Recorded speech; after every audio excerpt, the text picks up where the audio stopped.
Assalamualaikum warahmatullahi wabarakatuh. Apa kabar anak-anakku sekalian? Semoga semua dalam keadaan sehat walafiat. Amin ya robbal alamin. Anak-anakku sekalian, bertemu lagi dengan Ibu dalam pembelajaran pendidikan agama Islam dan budi pekerti. Pertama-tama, marilah kita panjatkan puji syukur kehadirat Allah Subhanahu wa taala yang telah memberikan kita kesehatan, kesempatan sehingga hari ini kita bisa melaksanakan pembelajaran. Salawat serta salam, tak lupa pula kita haturkan kepada junjungan kita Nabi Allah Muhammad SAW beserta keluarga, sahabat, dan insya Allah percikan rahmatnya sampai kepada kita semua. Amin ya robbal alamin. Anak-anakku sekalian, sebelum kita memulai pembelajaran, mari kita awali dengan membaca doa belajar. Bismillahirrahmanirrahim. Raditu billahi robba wabil islami dina wa bi Muhammadin nabiyyan wa rasula. Rabbi sidni ilman warzuqni fahman. Amin. Setelah kita berdoa, mari kita awali juga dengan berselawat kepada Nabi Muhammad SAW.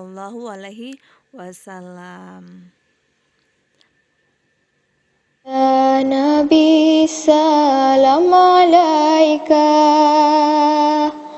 Ya Rasul salam alaika, Ya Habib salam alaika, salawatullah alaika. Alhamdulillah, kita telah selesai berdoa dan membaca salawat kepada Nabi. Nah, anak-anakku sekalian, sekarang kita masuk pembelajaran 9, yaitu senang membaca Al-Quran. Nah, dalam materi ini kita belajar tentang surah Al-Asr dan keteladanan Nabi Lut alaihi salam. Surah Al-Asr. Surah Al-Asr, surah ke-103 dalam Al-Quran. Surah Al-Asr juga terdiri dari 3 ayat. Nama Al-Asr diambil dari ayat pertama surah ini. Nah, surah Al-Asr artinya waktu atau masa.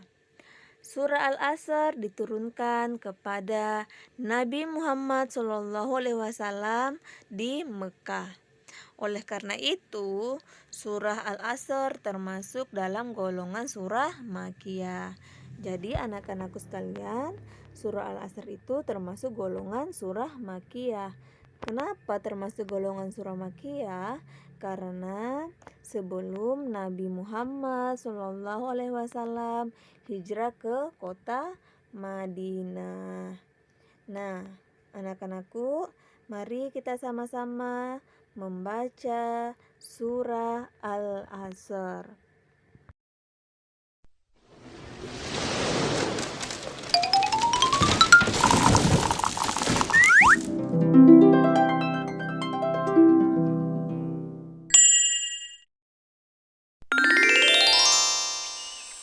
Surah Al-Asr. Bismillahirrahmanirrahim. Wal 'asr. Innal insana lafi khusr.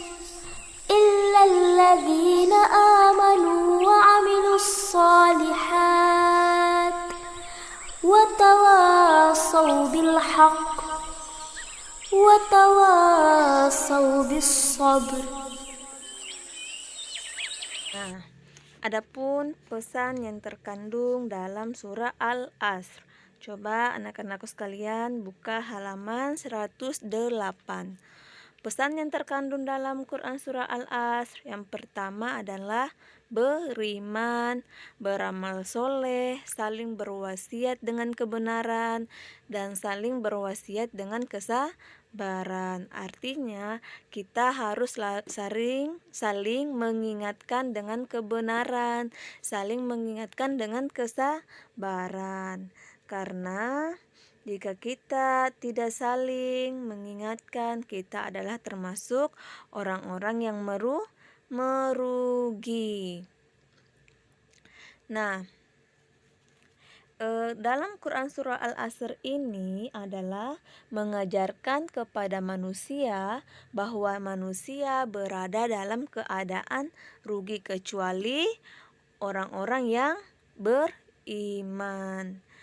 Di antara orang-orang yang tidak merugi adalah sebagai berikut.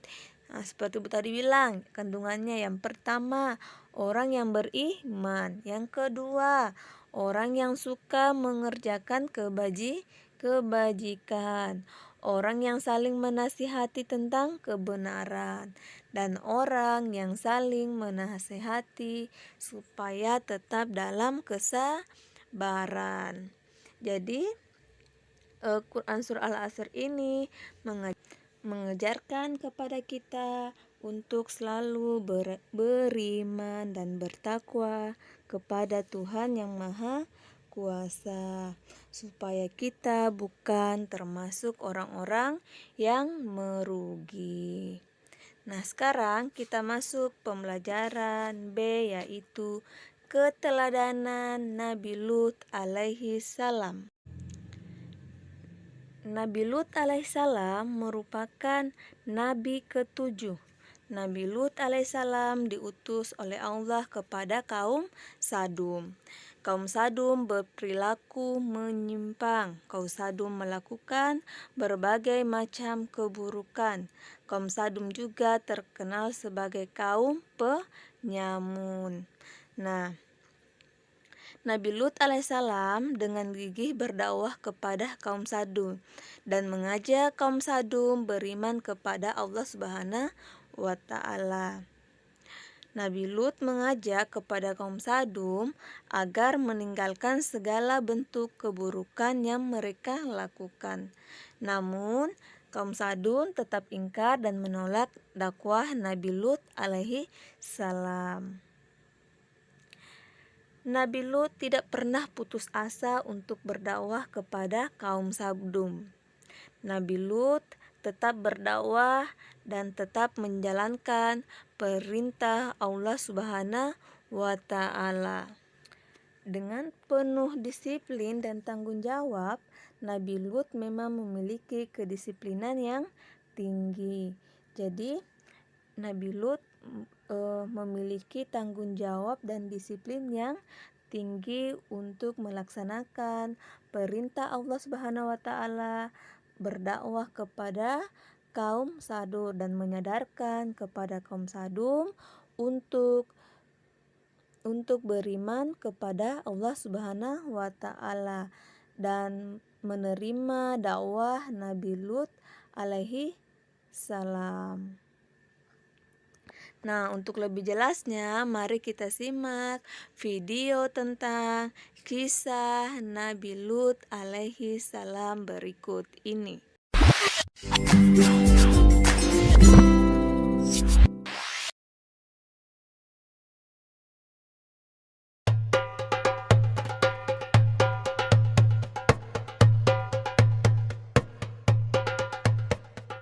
Nabi Lut alaihi salam adalah keponakan Nabi Ibrahim alaihi salam. Beliau tinggal di daerah Palestina dan bertetangga dengan Nabi Ibrahim. Sesudah diangkat menjadi nabi dan rasul, Nabi Lut ditugaskan untuk berdakwah di negeri Sodom, sebuah negeri yang penduduknya sangat durhaka dan juga sesat. Kaum Sodom tidak hanya menyekutukan Allah, Mereka juga memiliki moral yang sangat tidak baik.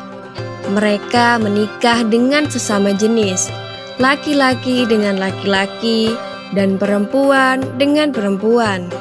Padahal takdir manusia adalah menikah dengan lawan jenisnya, yaitu laki-laki menikah dengan perempuan. Tugas Nabi Lut sangatlah berat. Beliau harus berdakwah kepada kaum yang telah menyimpang dari takdir mereka. Pikiran mereka sudah terbolak-balik dan mereka tidak merasa bersalah melakukan perbuatan dosa itu. Nabi Lut memberikan nasihat yang baik melalui dakwah-dakwahnya. Tetapi kaum Sodom tidak mau menerimanya dan mengejek Nabi Lut. Jika mereka diingatkan akan adanya hari pembalasan dan azab Allah yang sangat pedih, mereka malah menantang Nabi Lut agar segera mendatangkan siksaan Allah itu.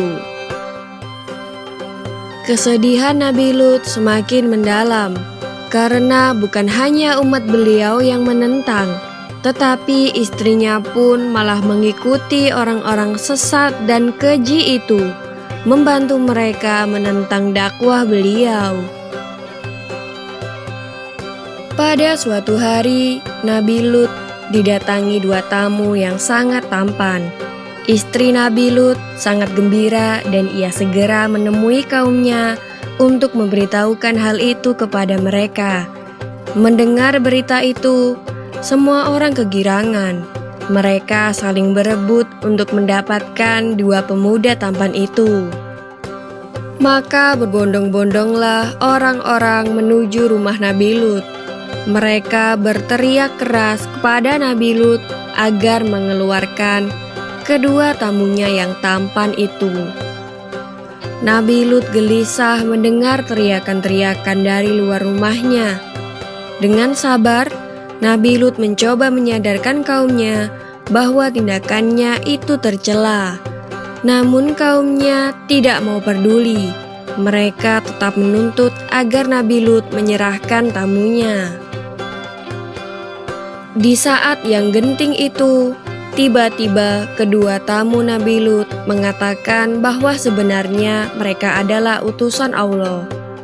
Kedua tamu itu menyarankan agar Nabi Lut untuk tenang dan meminta Nabi Lut sekeluarga beserta pengikutnya untuk meninggalkan negeri Sodom di malam hari, dan kedua utusan Allah itu juga meminta Nabi Lut dan pengikutnya untuk tidak berpaling melihat ke belakang. Maka keluarlah Lut sekeluarga melalui pintu belakang.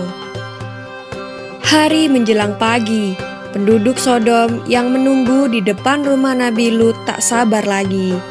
Mereka nekat mendobrak pintu rumah Nabi Lut. Seketika mereka bersorak begitu melihat kedua pemuda tampan itu di dalam rumah Nabi Lut. Tetapi maksud mereka untuk membawa kedua pemuda tampan itu sirna, karena tiba-tiba sepasang mata mereka tidak dapat melihat lagi. Mereka diazab oleh Allah hingga menjadi buta. Keesokan paginya, datang lagi azab Allah yang lain. Negeri Sodom ditimpa gempa bumi yang sangat dahsyat, dan kaum durhaka itu dihujani batu yang sangat besar dan berjumlah sangat banyak, sehingga tidak ada seorang pun yang hidup. Nabi Lut bersama istri dan kedua anaknya mendengar gemuruh hancurnya negeri Sodom. Mereka terus berjalan tanpa berani menoleh ke belakang. Namun istri Nabi Lut tergerak hatinya untuk menoleh. Maka istri Nabi Lut seketika berubah menjadi batu dan musnah bersama penduduk Sodom yang durhaka itu. Demikianlah kisah Nabi Lut alaihi salam yang berdakwah di negeri Sodom. Semoga kita dapat mengambil hikmah dari kisah ini, agar tidak durhaka dan melanggar larangan Allah Subhanahu wa Ta'ala. Amin ya Rabbal 'Alamin. Demikian penjelasan dari Ibu. Semoga apa yang Ibu sampaikan hari ini dapat bermanfaat dan dapat diterapkan dalam kehidupan sehari-hari. Ibu mohon maaf apabila ada kekurangan. Ibu akhiri. Wassalamualaikum warahmatullahi wabarakatuh.